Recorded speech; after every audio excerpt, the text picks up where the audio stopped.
My daughters shout, "You will either serve my husband or get out of my house," was met not with anger, but with a smile.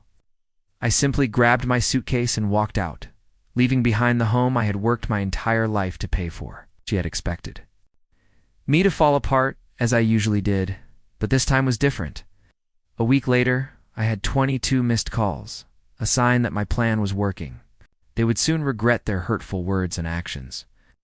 My keys were still warm in my hand as I pushed through the front door, the grocery bags digging into my wrists. The soft spring light filtering through the living room curtains, which usually made me happy, did not today. Harry was sprawled out on my leather recliner, Martha's last gift to me before she passed from cancer. His sock-clad feet were propped up, a half-empty beer bottle dangling from his hand. The remote lay on his stomach as if he owned the place, which I guess he thought he did. Didn't even glance up from the basketball game. "Grab me another beer from the fridge while you're up," he commanded. Slowly, I put down the heavy grocery bags, the plastic handles leaving red marks on my palms. "Excuse me?" I asked. "You heard me," he replied, his eyes still glued to the screen. "A Corona.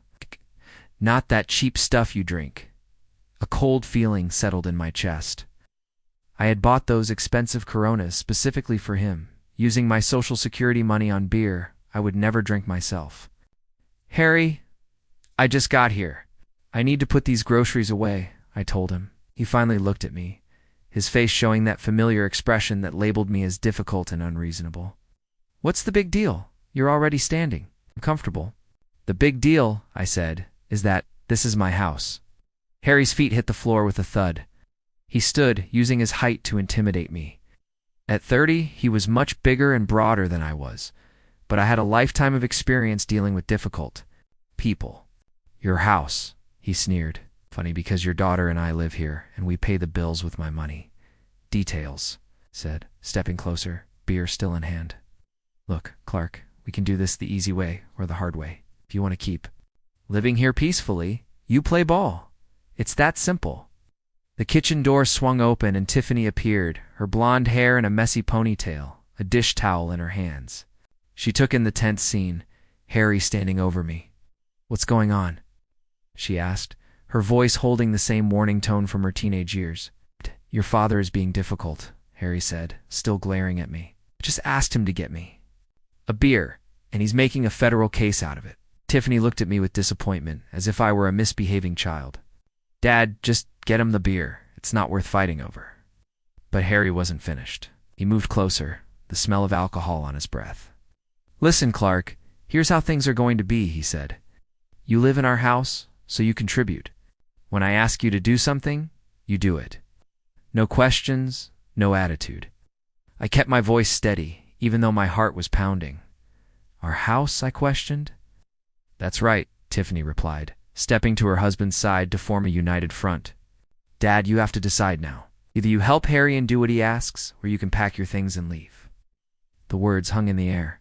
I looked at my daughter, searching for the little girl who used to climb into my lap during thunderstorms, but all I saw was the same entitled expression as Harry's. "All right," I said calmly. Harry smirked, believing he had one. "Good. Now about that beer, ... I'll pack," I interrupted. The smirk vanished from his face and Tiffany's jaw dropped. They had expected me to apologize and retreat to the kitchen like a beaten dog. I turned and walked toward the hallway, leaving the groceries where they were. Behind me I heard Harry gasp and Tiffany whisper, "Dad, wait." But I continued my steady walk toward my bedroom, my feet firm on the hardwood floor that Martha and I had refinished 2 decades ago. I pulled the suitcase down from the closet shelf with a soft thud. I had bought it for our honeymoon to Yellowstone. When Martha was still with me and the future seemed full of promise, now it lay empty on the bed, ready to hold the few things I would take from this house. I packed with purpose. Underwear, socks, and 3 outfits, just the essentials. From the living room, I heard their hushed, urgent whispers, Harry's voice occasionally overpowering Tiffany's. They were scrambling to figure out how to respond to my unexpected defiance. My hands worked on their own, folding shirts and rolling ties. I tucked a photo of Martha, wrapped in tissue, into a side pocket, along with my medications, reading glasses, and a small leather journal for tracking expenses. When I wheeled the suitcase down the hall, their conversation ceased. Harry was back in his chair, but his body language was different now, tense and watchful. Tiffany stood by the kitchen, her arms crossed, trying to appear firm but unable. To hide her uncertainty, neither of them said goodbye. My reliable old Buick started on the first try. I backed out of the driveway without a single glance back, unsure if they were watching. The 30-minute drive to the Pine Lodge Motel gave me time to process everything as I drove through downtown Kalispell. Memories washed over me. Tiffany's college tuition, $40,000 a year for the expensive private school she wanted to pay. For it, I worked overtime at the bank for 4 years straight, taking on extra clients and staying late until my hands cramped from all the paperwork. Her wedding had cost another $25,000. Since Harry's family couldn't afford their share, I covered it discreetly so as not to embarrass anyone. The reception hall, the flowers, her dress, everything had to be perfect for my little girls. Big day. Then came the house. $80,000 from my retirement savings for the down payment because young couples need help getting started. I told myself that's what a father does, what Martha would have wanted. After that, the monthly payments became routine. $1,200 for their mortgage, $300 for utilities, and $500 for groceries when they were low on cash. My Social Security checks vanished into their lives bit by bit, and I had convinced myself that this was love. The Pine Lodge Motel, a low building with peeling paint and a flickering neon sign, sat on the edge of town. My room was small but clean, with just a bed, a chair, and a small table by the window. I set my suitcase down and sat heavily on the bed's edge. The silence here was unsettling. It wasn't the peaceful quiet of my own home, but the hollow emptiness of a temporary place. I took out my phone and went through my contacts. Bank numbers, insurance companies, credit card services, I knew them by heart for my 30 years in finance. Even though it was Sunday, I knew some things could still be handled. I opened my laptop on the tiny table and logged into my online banking. My account balances glowed on the screen, checking savings and retirement, all representing a lifetime of careful saving and sacrificing for my family.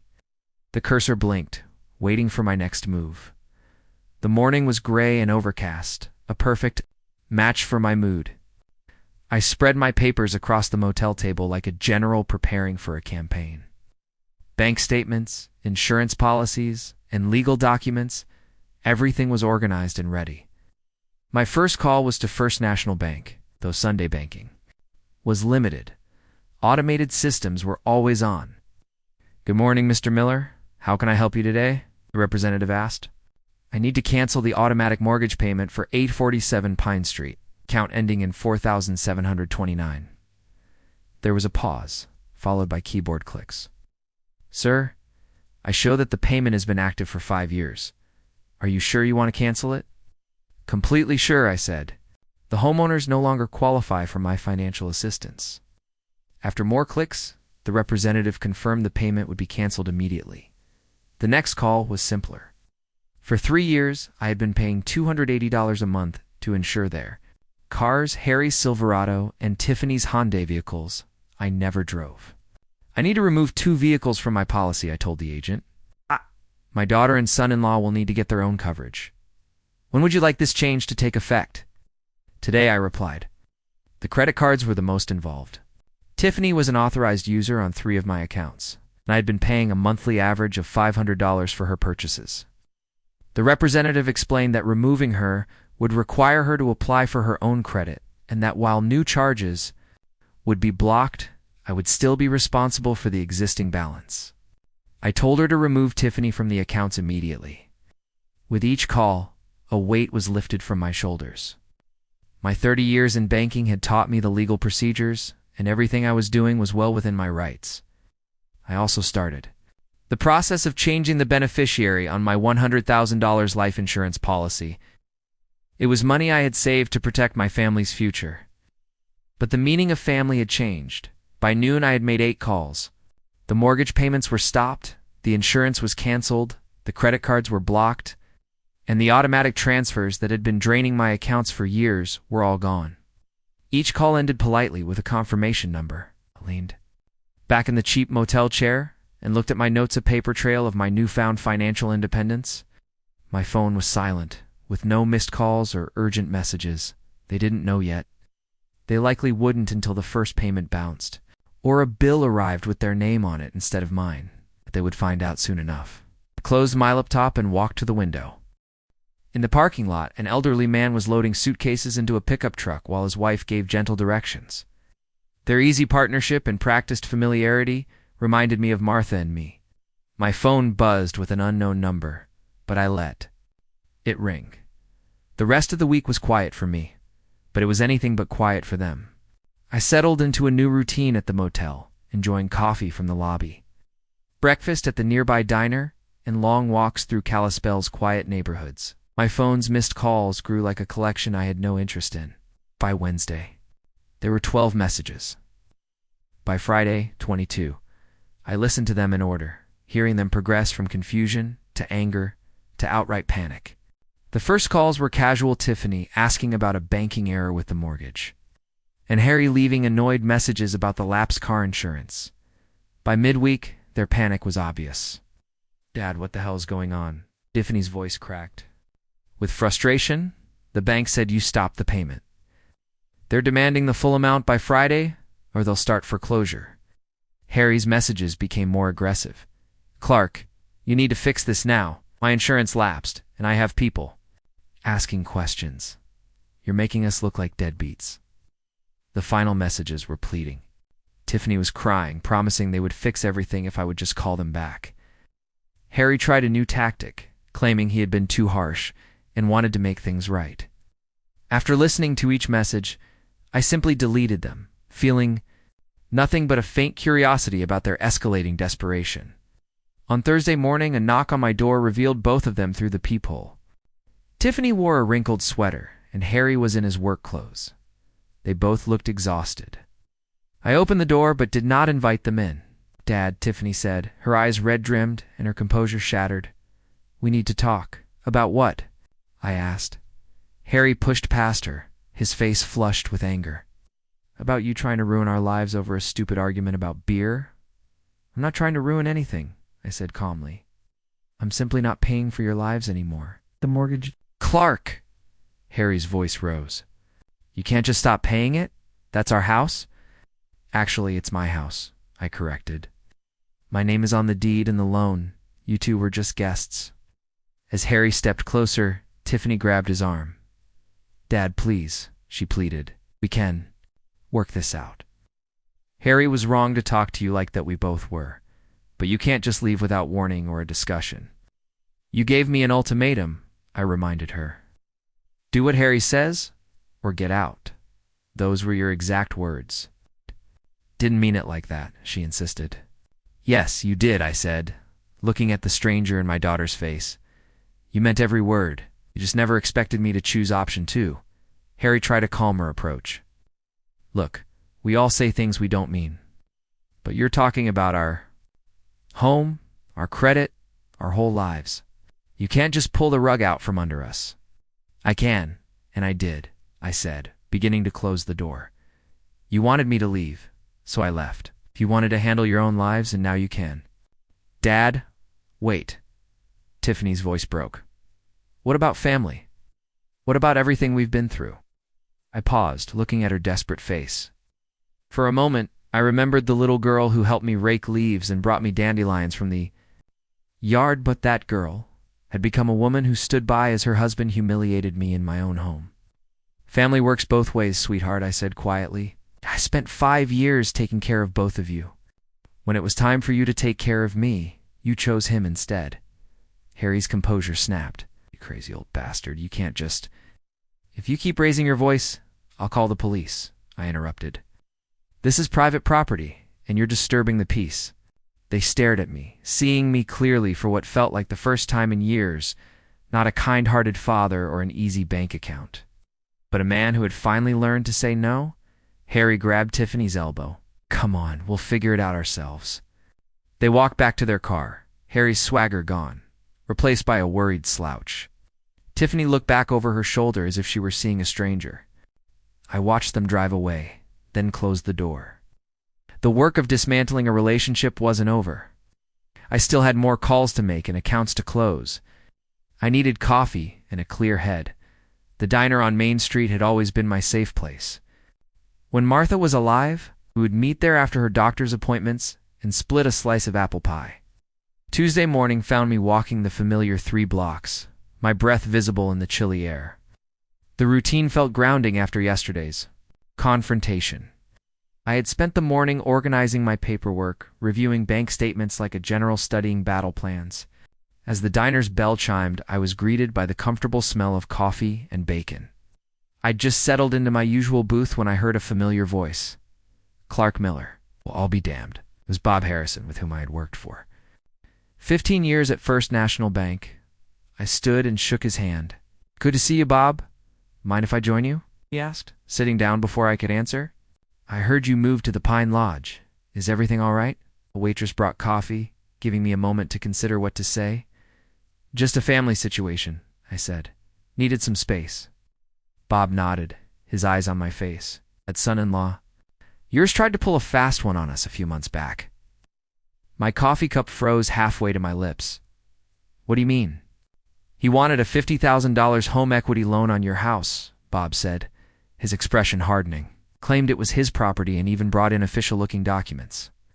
The sounds of the diner seemed to disappear. My house, I asked. He tried. To take out a loan on my house? That's right, Bob confirmed. The paperwork looked good, but when we did a title search, it all came back to you. Clean title, no cosigners, nothing that gave him any claim.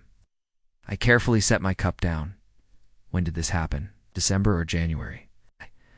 I handled the application personally because of the amount. Bob leaned in and lowered his voice. Clark, this wasn't a mistake. It was deliberate fraud. The documents were forged. The realization hit me hard. Months ago, Harry had been planning to steal from me. This wasn't a desperate reaction to our recent fight. This was a calculated deception. Did you report? Him? I asked. We rejected the application and flagged him in our system. Since no money changed hands, it's a legal gray area, but I kept copies of everything. Bob's eyes narrowed. You really didn't know? I shook my head, thinking of all the monthly payments I had made while Harry had complained about money troubles and planned to steal from me. What did he want the money for? Bob glanced around before leaning closer. His application said home. Improvements. But the word around town is he has substantial gambling debts. How substantial? I asked. Jim Morrison might know more. You remember Detective Morrison? I did. If Jim had information, it was likely accurate. Bob, thank you for telling me this. Paid for my untouched coffee and left. Be careful, Clark. He warned. A man who forges documents might do other desperate things when he's cornered. As I walked back to my motel room, my mind raced.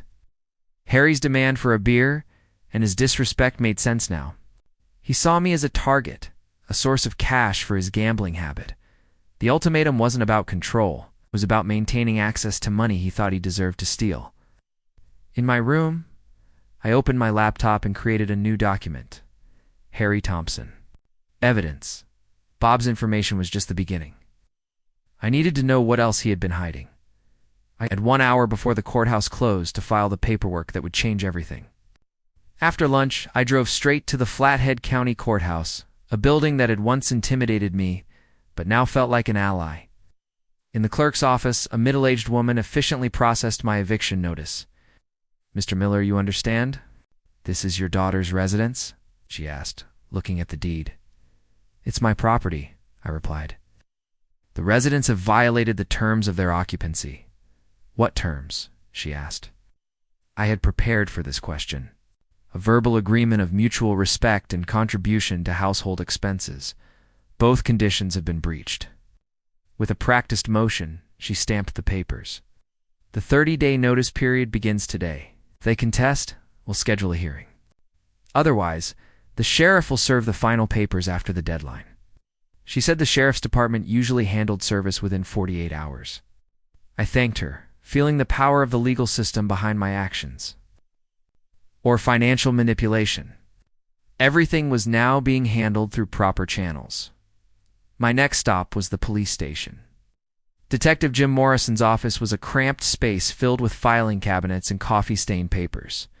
Jim had aged since I last saw him, with more gray hair and deeper lines around his eyes, but his handshake was still firm. "What brings you here?" he asked. "Bob Harrison told me you might know something about Harry Thompson's gambling." Jim's face became serious. "Your son-in-law, what's going on?" I gave him a brief rundown of the ultimatum, my leaving, and the discovery of Harry's attempted loan fraud. "Harry is well known at Glacier Peaks," Jim said after I finished, "a regular at the poker tables. Staff say he's been playing more frequently and for higher stakes." "Do you know how much he owes?" "We've had calls about his debts, but nothing criminal yet. I'd estimate he owes between $18,000 and $20,000 total." I was stunned. Harry had been living in my home and demanding my respect while secretly losing enough money to buy a car. "Who are the creditors?" "A mix of legitimate lenders and less savory characters," Jim replied. "The legitimate ones are getting impatient. But the others, they don't usually involve the police in their collections." "What's his timeline?" I asked. "He's been stalling for about 6 weeks. Most creditors give someone 3 months before escalating. He's running out of time." I left. The police station with a much clearer picture of Harry's situation. His gambling explained his desperation, his attempt to defraud me, and his increasing aggression. I wasn't just a convenient source of money. I was his only hope of avoiding serious consequences. That evening, in my motel room, I reviewed the day's events. I had filed an eviction notice and confirmed Harry's gambling debts and fraudulent behavior. I now had a network of professional allies who understood the true situation. I updated my evidence file with Jim Morrison's information. My years in banking had taught me to recognize patterns, and the pattern here was obvious. Harry wasn't just entitled or disrespectful. He was desperate, dishonest, and dangerous. The more pressure he felt, the more reckless he would become. I needed to be ready for whatever came next. The next day I would make strategic calls to his creditors, not to pay his debts, but to make sure they knew his true financial situation and that he had no legal claim to my property. The truth was my best weapon. In a small town like Kalispell, word spreads quickly. By Friday, I knew it was time to take control of the story. My first encounter was at the post office. Mrs. Henderson, from the church mailing committee, was one of those women who collected information like recipes. "Clark, dear," she said, "I've heard troubling things about family troubles. Is everything all right?" I chose my words carefully, knowing she would repeat them to at least a dozen people by Sunday. "Tiffany and Harry asked me to move out, so I did. Sometimes adult children need to handle their own responsibilities." Her eyebrows shot up. "They asked you to leave your own house? Didn't you pay for their wedding and help with the down payment?" She leaned closer and whispered, "I always wondered how they afforded that house on Harry's salary." I just nodded, letting the facts speak for themselves. My next stop was Miller's Hardware, where I worked part-time after retiring. The owner, Tom Kowalski, looked up from his inventory with genuine concern. "Clark, I heard you're staying at the Pine Lodge. What's going on?" As I explained, 3 other employees gathered around, their reactions a mix of shock at Harry's disrespect and anger that I had been supporting them for so long. "You paid for their college tuition?" Dave, the assistant manager, asked in disbelief. "Harry told everyone his family was well off and that they helped you with the mortgage." "Harry said a lot of things that weren't true," I replied calmly. Tom's expression darkened. "That explains why he always had money but never worked overtime. We offered him extra shifts plenty of times, but he always had other commitments. Those commitments were probably at the casino." Sarah, from the paint counter, muttered. By the time I left, I knew the truth would be all over town within hours. Kalispell's small-town grapevine was more effective than any ad campaign. My third stop was St. Mark's Lutheran Church. Pastor Williams invited me into his office, offering coffee and a comforting chair. "Clark, I've heard from several people that they're concerned about you. Can you tell me what's happening?" I appreciated his directness. "Pastor, for 5 years I've been financially supporting my daughter and soon Hunlaw. Last weekend, they made it clear that my staying was conditional. On my following Harry's orders, I chose to leave rather than accept that. That must have been incredibly painful, he said. It was clarifying, I corrected. I love my daughter, but I will not be treated like a servant in my own home. Pastor Williams nodded thoughtfully. Sometimes loving someone means allowing them to face the consequences of their choices. It sounds like you've been protecting them from those consequences for a long time. It's too long, I think. On my walk back to the motel, I stopped at Annie's coffee shop. The place was bustling with the usual Friday crowd. I found a small table in the corner and listened to the conversations around me. I heard Harry owes money all over town. Clark Miller has been paying their bills for years. It always seemed odd how they lived so well on his salary. The news was spreading just as I had anticipated. Small towns operate like living organisms, processing information and separating truth from fiction through collective knowledge. As I was leaving the coffee shop, my phone rang. It was Mrs. Patterson, my neighbor of 20 years. Clark, she said, I hope you don't mind me calling, but I wanted to let you know there's been a lot of shouting at the house lately. Mostly Harry, but Tiffany too. The police drove by twice yesterday. Thank you for letting me know, Mrs. Patterson, I said. I appreciate you keeping an eye on things. You safe where you are? Do you need anything? Her genuine concern reminded me that community support comes in many forms. I'm fine, thank you. Just taking things one day at a time. That evening, I reviewed the day's conversations in my motel room. The social pressure was building on its own. People simply recognized injustice when they saw it. My phone rang. Again, an unknown number with a local area code. It was likely one of Harry's creditors. I let it go to voicemail and listened to the message. This is Marcus Webb from Frontier Financial Services. We're looking for Harry Thompson regarding a past due account. Please call us at your earliest convenience. They were calling me because Harry had likely used my address on his credit applications, more evidence of his deception and his plan to make me responsible for his debts. I deleted the message and opened my laptop to update my evidence file. I should have expected a fight. Harry never went down quietly. Saturday morning started peacefully. I was reviewing bank statements when my phone started ringing.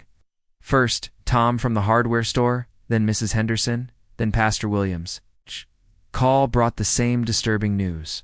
Harry was spreading a new version of the story around town. Clark, I think you need to know what he's saying, Tom said, his voice full of anger. He was in here an hour ago, telling everyone you abandoned them without warning.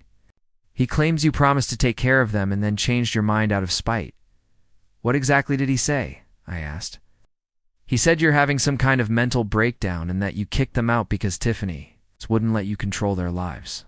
He's also claiming there's a family medical emergency that needs money and you're refusing to help. I thanked Tom and hung up. My mind immediately worked through the implications. Harry was desperate enough to launch a public campaign, which meant the pressure from his creditors was getting intense. The next call confirmed my suspicions. Mr. Miller, this is Detective Morrison. Wanted to give you a heads up. Harry Thompson was here this morning, filing a complaint about elder abuse. He claims you're being manipulated by someone at the bank into making bad financial decisions. Elder abuse. The claim was nonsense, of course, but he was trying to create an official record of my mental incompetence. Jim told him they would need medical documents and witness statements, which Harry obviously couldn't provide. 20 minutes later, my phone rang again. It was Tiffany. Dad, please pick up, she said, her voice thick with tears. I know you're angry, but there are things you don't understand. I'm pregnant, Dad. The stress is making me sick, and the doctor says if things don't calm down, I could lose the baby. Familiar feeling twisted in my stomach, the protective instinct that had made me vulnerable to their manipulation for years. But her tone seemed rehearsed, her desperation calculated. Congratulations on the pregnancy, sweetheart, I said. When did you find out? Last week. Right before everything fell apart, she said, her voice breaking convincingly. Dad, I can't lose my baby because of money problems. You always said family comes first. Family does come first, I agreed. That's why I spent $60,000 on your education and $25,000 on your wedding. But what about now? What about your grandchild? She asked. The question hung in the air. If she really was pregnant, and there was a medical crisis, my actions could have unintended consequences. But the timing was too convenient, the emotional manipulation too practiced. "Tiffany, have you seen a doctor about these complications?" I asked. There was a pause. "I have an appointment next week." "Which doctor?" I pressed. "Dr. Richards at the women's clinic." I knew Dr. Richards from when Martha was a patient. I'll call her office to see how I can help with medical expenses. "Dad, you don't need to call," she said quickly. "A genuine medical emergency involving my grandchild? I want to help," I insisted. "Dr. Richards will know the best way to handle things." Her voice sharpened. "You can't just call my doctor. That's private information." "You're right," I conceded. "Can have her call me directly to discuss payment options." The call ended abruptly. An hour later, I was walking downtown when I spotted Harry outside the First National Bank. He was talking loudly to a small crowd, his voice aggressive. "He's lost his mind," he was saying. "The senile old man thinks everyone is trying to steal from him. Thought he kicked his own pregnant daughter out of the house over nothing." The crowd noticed me before Harry did, and their expressions changed as they recognized the subject of his rant. Harry spun around, his face turning red. There he is, the man who abandoned his own family. I kept my voice calm. "Hello, Harry.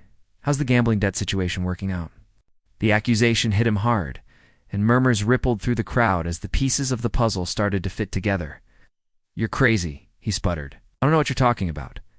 "I do," I said. Okay, $18,000. According to Detective Morrison, mostly from the poker tables at Glacier Peaks Casino. I looked at the crowd. It's amazing how much money someone can lose when they're not paying their own living expenses. Harry's face went from red to purple. He stepped closer, using his height to threaten me. "You senile old bastard. You can't just ... I can document." "Every dollar I've spent supporting you for the last 5 years," I interrupted. "Can you document where your paychecks went?" The crowd listened intently as they processed the new information. Harry realized he had lost control of the narrative. "Come on," he growled, pushing through the crowd. "This isn't over, Clark." I watched him storm away, noticing that several people were pulling out their phones. Over social media within the hour, back at the motel, I opened my laptop to document the day's events. Harry's lies couldn't stand up to the truth. The community knew my character too well to believe his claims of mental incompetence or abandonment. But the pregnancy claims still worried me. If Tiffany was truly pregnant, the situation was more complicated.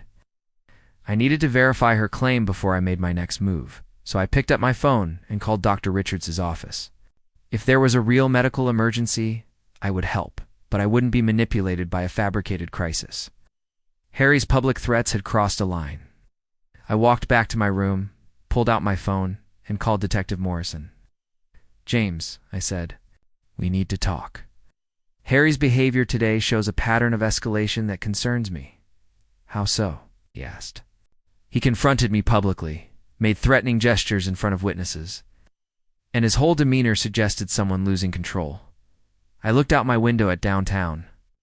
I want to file a formal complaint and explore my protection options." "Come in tomorrow morning with any documentation you have," he said. But I didn't need to wait. An hour later, Steve Brennan, the night manager at the Pine Lodge, knocked on my door. "Mr. Miller, that man who was yelling in the parking lot earlier, came back about 20 minutes ago. He stood outside your door for 5 minutes before leaving. He made some guests nervous." Steve, a retired Army sergeant, knew trouble when he saw it. "Did he say anything specific?" I asked. "He muttered something about teaching old fools lessons. I've got it on security video if you need it." "Security footage, physical evidence of Harry's threatening behavior on private property?" "Steve, would you be willing to provide that footage to the police?" I asked. "Absolutely," he said. "A guy like that shouldn't be intimidating elderly residents." The next morning, I went to the police station with Steve's USB drive and a written timeline of Harry's escalating behavior. Detective Morrison reviewed everything. "Clark, this shows a clear pattern of intimidation. Combined with what I saw at the bank yesterday, we have grounds for a restraining order." "What does that involve?" I asked. "It's a legal order that prohibits Harry from coming within 500 feet of you or your property. A violation means immediate Arrest. Jim leaned back in his chair. There's something else you should know. On Friday, Harry consulted a lawyer about adverse possession laws. The words hit me hard. Squatters' rights? I said. Exactly. He was researching whether he could claim legal ownership of your house based on living there continuously. Montana. Requires 5 years of hostile occupation, and they've been there for 3. He was planning to wait 2 more years and then file a claim. I was staggered. Harry wasn't just freeloading, was executing a long-term plan to steal my home. Does he have a legitimate claim? I asked. None whatsoever. Adverse possession requires hostile occupation without the owner's permission. Since you permitted them and they never paid rent or property taxes, he has no legal basis, Jim said. Pulling out a file, but it shows premeditation. He's been planning this theft for years. What about the restraining order? Given the evidence, I can fast-track it. You'll have it by this afternoon. I left the police station with a new understanding of my son-in-law's character. The beer incident hadn't been about dominance. It had been about maintaining a deception. That would lead to him stealing my home. As I walked to my car, I pulled out my phone. It was time to make some strategic calls.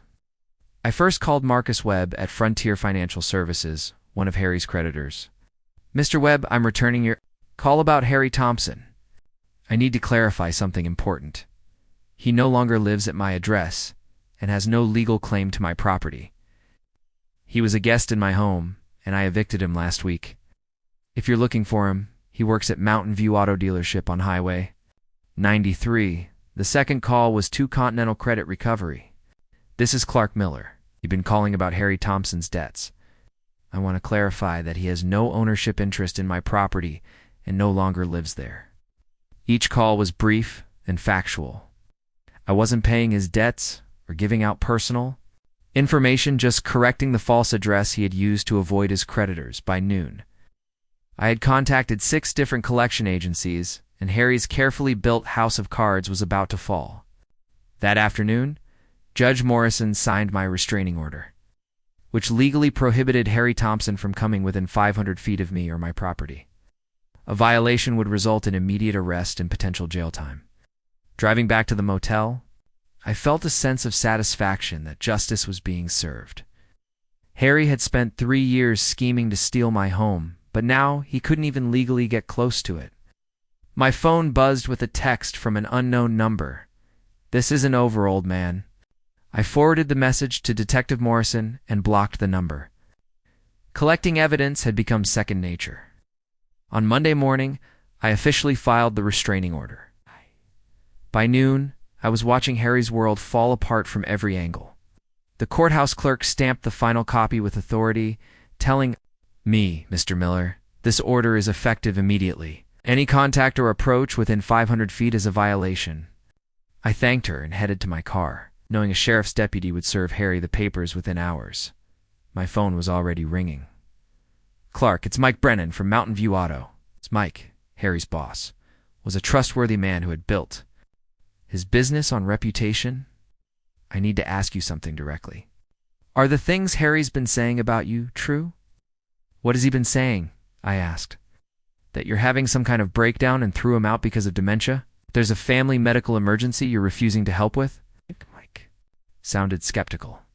The thing is, Clark, I've known you for 20 years. That doesn't sound like the man who co-signed my son's first car loan. Mike, Harry gave me an ultimatum. Obey him or leave. I chose to leave. There is no medical emergency, and my mental state is perfectly fine, as my banker, lawyer, and the police detective can confirm. There was a long pause. I was afraid of that. Clark, I've had 3 customers today mention that Harry owes them money. One of them recognized him from the casino. This is hurting my business, and I'm going to have to let him go. I can't have this kind of controversy with customers who trust us for big purchases. 20 minutes later, as I was having coffee at Annie's, I saw the first debt collector pull up to my old house. The magnetic sign on the door said Continental Credit Recovery Company. I had spoken with on Friday about Harry's false address. My phone rang. It was Tiffany. Dad, there are men at the house asking about Harry's debts. They want to know about our assets, our income, everything, she said, her voice filled with real panic. What did you tell them? I asked. I told them the truth, that Harry doesn't own my property and no longer lives here. But now they're talking about garnishing wages and seizing assets.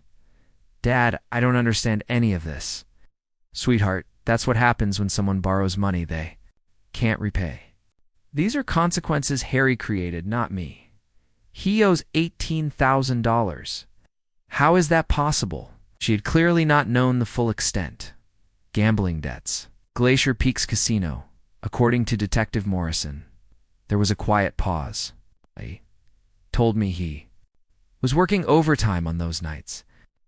I'm sorry you had to find out this way, Tiffany, I said. And the sheriff's deputy was here too, and served Harry some legal papers. He's been ranting and throwing things ever since.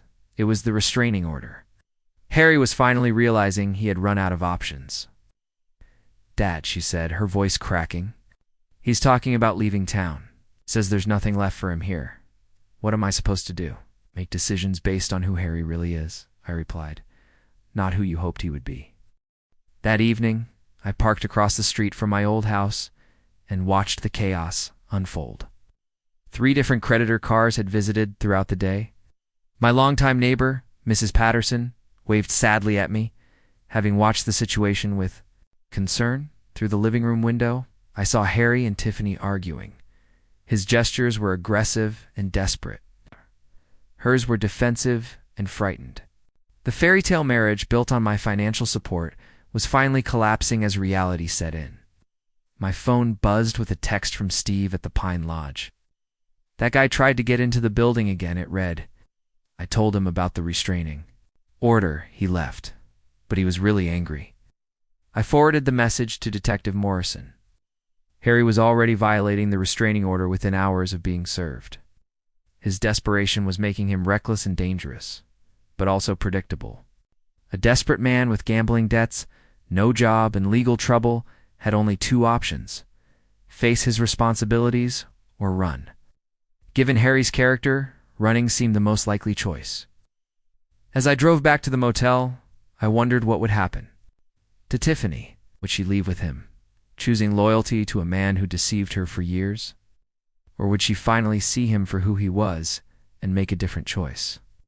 Either way, the consequences were theirs to face. I had spent 5 years shielding them from reality, but that protection ended the day they forced me to choose between my dignity and their demands. I had chosen dignity. And now they had to choose their own path forward. I had watched their desperation for 2 days, and that was enough.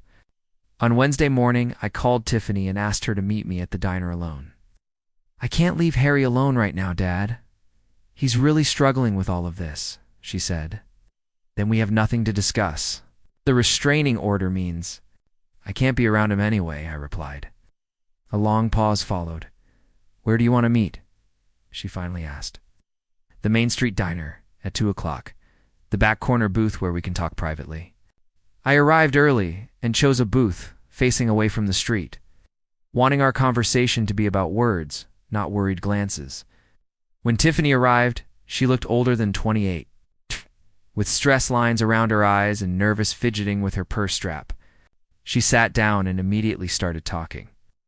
Dad, I know you're angry, but Harry lost his job, and these debt collectors won't leave us alone.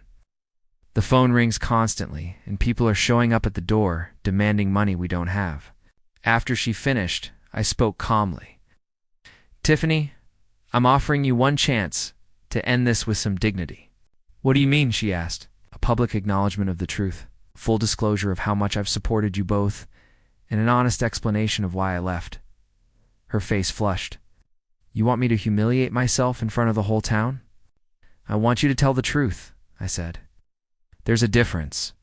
What kind of acknowledgement? She asked. I had spent 2 days thinking about what justice required. A church announcement this Sunday during testimony time, a letter to the editor of the Tribune, a Facebook post visible to all our mutual connections. All of it with full details about the college tuition, wedding costs, mortgage payments, and the ultimatum that caused me to leave. Dad, people will think, double quotes she started. People will think that you had a father who loved you enough to sacrifice his retirement security for your happiness, and that you took it all for granted until it was gone. Tiffany stared at her untouched coffee. What about Harry? The restraining order is permanent. If you decide to stay married to him, that's your choice, but it means you're choosing him over any relationship with me. You're asking me to choose between my husband and my father, she said. I'm asking you to choose between a man who threatened me and a man who raised you. The fact that you see those as equivalent choices tells me everything about how far apart we've grown. She was silent for a long moment, processing the implications. What about the house? It's been in our family for generations. It's going to the Montana Veterans Housing Initiative. 3 veteran families will live their people who understand what service and sacrifice actually mean. The words hit her hard. The will has already been changed, witnessed, signed, and filed with my attorney, I said gently but firmly. If you do everything I've asked, the house won't come back to you. That decision is final. Why? She asked. Because I need to know that any reconciliation between us is based on love, not inheritance expectations. For 5 years, you treated me like a convenient source of money. I want to see if there is anything left between us besides financial dependency. Tiffany's eyes filled with tears, real tears this time, not the calculated ones I had become. So used to, I'm sorry, Dad. I really am, she said. I never meant for things to get this far. Sorry isn't enough anymore, sweetheart, I replied. The whole town watched you and Harry treat me like a servant in my own home. They watched you choose his demands over my dignity. Words are just words now. I need to see actions. What if I can't do it? She asked. What if I can't stand up in front of everyone and admit how wrong we were? Then you'll live with the consequences of that choice, I said. Harry will probably run from his creditors. Men like him always run when things get difficult. Can either go with him and start over somewhere else, or you can stay here and try to rebuild your life with honesty. If you do what I'm asking, maybe over time we can build a real relationship. One based on mutual respect, not money, guilt, or obligation. Tiffany wiped her eyes with a napkin. How long do I have to decide? Sunday morning? Church starts at 10 o'clock. If you're not there to tell the truth, I'll know you've made your choice. She stood up slowly, looking older and more fragile than when she arrived. Dad, do you think you could ever forgive me? I looked at her, really looked at her, and saw glimpses of the little girl who used to make crowns out of dandelions and ask for bedtime stories about brave princesses. Forgiveness and trust are different things, Tiffany, I said. I forgave you the day I decided to leave, but trust has to be earned back, one honest action at a time. She nodded and walked toward the door, her shoulders heavy with the weight of a decision that would determine the rest of her life. I watched her drive away, knowing that in 4 days I would find out if my daughter dared to choose. Truth over comfort and responsibility over loyalty to someone who didn't deserve it. Sunday morning was clear and cold. I walked into St. Mark's, wondering if Tiffany would find the courage to tell the truth. The sanctuary was unusually full. Word had gotten out about a family announcement. I sat in my usual pew, 3 rows from the front, and waited. Pastor Williams started the service with hymns and readings, but I could feel the congregation's anticipation. When it was time for testimonies, Tiffany stood from the back row. She looked small as she walked down the aisle, but her steps were steady. At the podium, she gripped the edges and looked out at the familiar faces. I need to tell you all something important about my father, she said, her voice clear in the silent sanctuary. For the past 5 years, Clark Miller has been supporting my husband and me financially. He paid $160,000 for my college education, even though I could have gone to a state school. He paid $25,000 for my wedding when Harry's family couldn't afford their half. Murmurs spread through the congregation. The specific numbers painted a clear picture of sacrifice. He gave us his family home, the house his parents left him, where he and my mother lived for 20 years. When we couldn't make mortgage payments, he paid them. When we needed groceries, utilities, and car insurance, he paid for everything while living on Social Security. Her voice grew stronger. 3 weeks ago, when my father wouldn't follow my husband's orders like a servant, we gave him an ultimatum: obey Harry or leave his own house. Dad chose to leave rather than surrender his dignity. The sanctuary was completely silent. Even the children seemed to understand the gravity of her words. I stood by and watched my husband disrespect the man who sacrificed his retirement savings for our comfort. I chose loyalty to someone who threatened my father over loyalty to the man who raised me with love and patience. Tears streamed down her face, but her voice remained clear. Yeah. I am standing here because my father gave me one last chance to choose. Truth over pride. I was wrong. Harry was wrong. My father deserved gratitude and respect, and instead, we gave him ultimatums and demands. She looked directly at me. Dad, I know sorry isn't enough for what we put you through, but I hope it's a start. The congregation erupted in murmurs of support as Tiffany returned to her seat. Pastor Williams approached the podium with tears in his own eyes. Sometimes, the hardest courage is admitting our mistakes publicly. Tiffany has shown that courage today, and her father has shown us what dignity looks like under pressure. After the service, people came up to me, offering hugs, handshakes, and words of support. Mrs. Henderson squeezed my hand. We all suspected you were helping them financially, Clark. What we didn't know was how they repaid your kindness. Tom from the hardware store clapped me on the shoulder. That took real character, what you did. Setting boundaries isn't easy when family is involved. But the most meaningful moment was when Tiffany approached me outside the church. The letter to the Tribune will be published on Wednesday, and the Facebook post goes up tonight, she said. She hesitated. Harry left town yesterday, packed his truck while I was at work, and disappeared. No forwarding address, no note. Nothing. I wasn't surprised. Men like Harry always run from the consequences. I'm sorry your marriage ended this way, I said. I'm not, she replied quietly. I filed for divorce this morning. I found out he'd been using my credit cards for gambling without telling me. The debts are worse than we thought. 3 months later, I stood in the yard of my former home, watching 3 veteran families move into the transitional housing units, created by the Montana Veterans Housing Initiative. The house had been renovated into separate apartments, offering each family privacy while sharing common areas.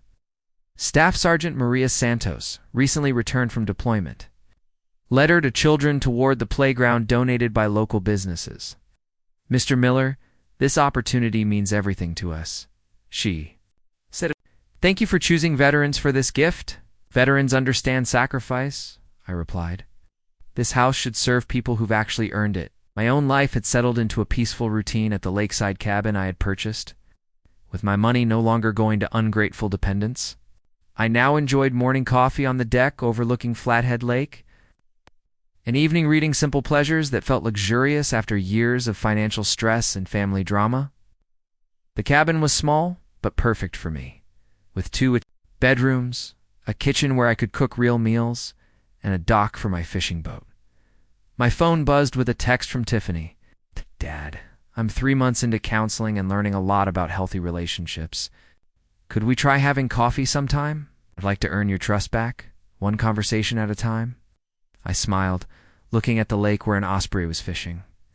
Tiffany had kept her word about the public acknowledgments. The newspaper letter was thorough and honest, and the Facebook post had received dozens of supportive comments from community members who finally knew the truth. More importantly, she was taking responsibility for rebuilding our relationship instead of expecting forgiveness. Without effort, I texted back, "Coffee sounds good. Saturday morning at the diner?" Her response was immediate. "I'll be there." Dad, thank you for not giving up on me completely. I put my phone down and watched the osprey fly away with a fish. Sometimes, patience and dignity were rewarded, even when the wait seemed endless. The sun was setting over the Rockies, painting the lake gold and orange. In the distance, I could hear children laughing at the veterans' housing complex, families building new lives in the home where I had learned the difference between generosity and enabling. Justice had been served, dignity had been preserved, and maybe, just maybe, my daughter was ready to earn back my trust through honest effort rather than emotional manipulation. It had all been worth the wait.